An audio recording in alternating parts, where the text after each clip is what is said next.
You know, I'm seeing a lot of things going on, and I'm seeing a lot of guilt tripping happening these days. So I want to address this to this lady that keep going to all my videos, white lady, telling me I need to stop spreading racism.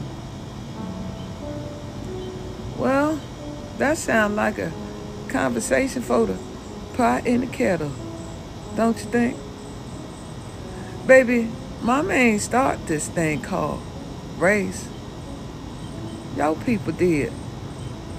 I don't think we had races until y'all got here with that.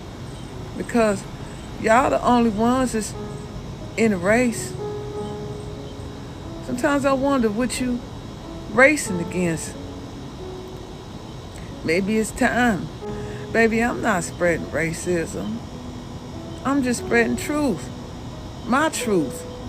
The truth that's resonating with a lot of people. But it's making some uncomfortable. Because you don't want to face this truth. You know, some of you say, let's get past it. It's in the past. We can never move forward. Let it go.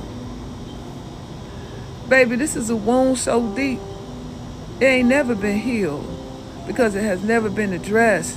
Because all y'all want us to do is get past it. Why you keep doing the same atrocious crimes to us over and over again? Woman, who is you to come into my house and tell me how to clean it when your house is filthy as God knows what?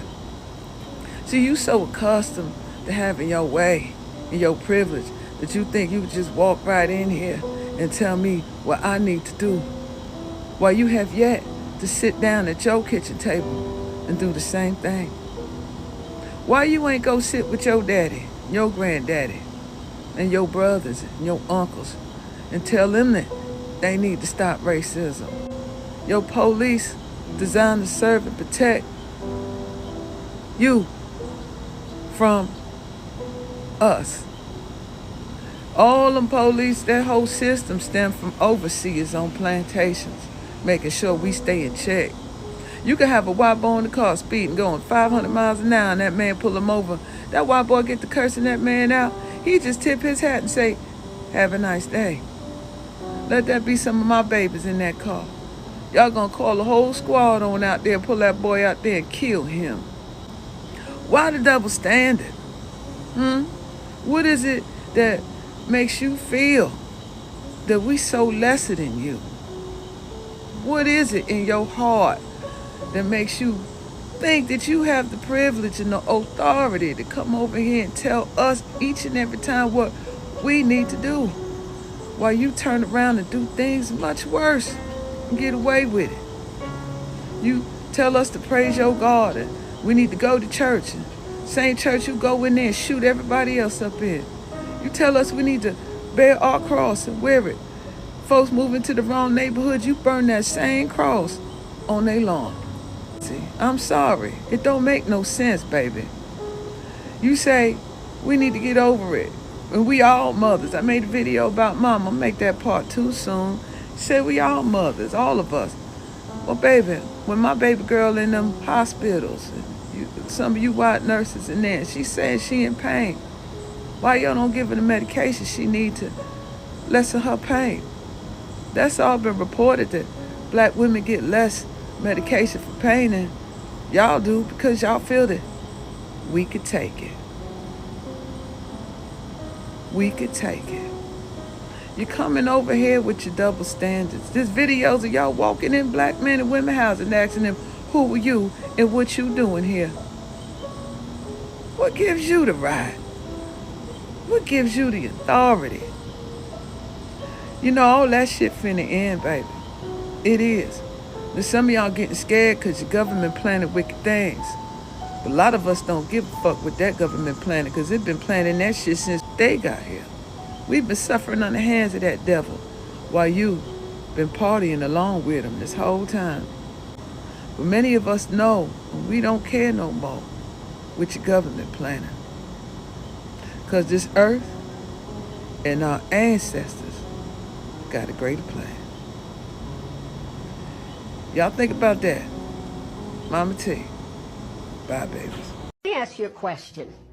How many of you would trade places with a black person in this society? Raise your hand. I don't know the answer to that. Well, it's yes or no. How many of you would do it? I know I wouldn't. I mean, I dated a Hispanic, very dark. No, I'm not talking about Hispanic. The question is, But I was going to have children, so I spent many years thinking of myself of having very dark-skinned children. question is, how many of you would be willing to trade places in this society with a black person? I think I would. Absolutely. Absolutely. No. Okay. I'm not saying there's not racism. Absolutely not. It's just saying I don't see it. Yeah, but you know how racist this country is. Not to the degree that you do. Oh, to no, be you frank will with never know. You know, in this country, we created the criminalization of black people. And when your skin is seen as a weapon, you're never unarmed. And that's why black boys and men and women are dying in the street with their hands up. I was born in 1950. You know what I expect of white women? Not a damn thing. Nothing. I expect nothing of you because you have never given me anything. I can't trust you, okay? But how can we come together when you say something like, I will never trust a white woman? If we had a really heart-to-heart talk, you said you would never trust me? Well, I would have to see. But You know, out of all your years in life, you've never trusted a white woman. well, let me put it this way. The ones I have trusted have come back to disappoint me. Yeah. That's sad. Yeah. It's interesting to me that, Marnie, that when Regina's talking about her feelings and how she doesn't trust white women, instead of saying, my God, well, how can, like, why? Like, what about me? That's what you said. Would you trust me? What if we had a heart-to-heart conversation? Why are your feelings so hurt?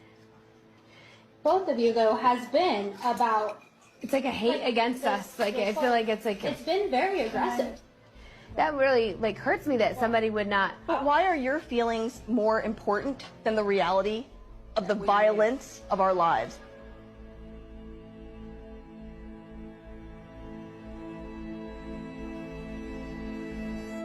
Imagine if your husband beats you and you confront him. Would you go and massage his back while you're confronting him? Or would you actually be really angry and hurt that he's been beating you? But that's where we come to when you've been a victim of abuse and white women have abused us our whole lives. Why do we have to hold your hand? Can't we just tell you, hey, you guys have hurt us. This is what you've done. Now make it right. I know Syra, and when she says she doesn't trust white women, and I consider her a friend of mine, I also understand why she doesn't trust me. I don't take that personally. I'm asking a question on what could you do, because as a white woman, I mean, I guess it's not like... We have a lot of work to do. We have so much work to do, and so I don't take it personally, because I understand that, like, that is her life. But to say you're your friend, but she doesn't trust you is also a hard thing for me to accept, the same, this is my friend, but she does not trust me. And also, why on earth is it about you? The fact, and also I want to come back to, why would you say that we're spewing hate?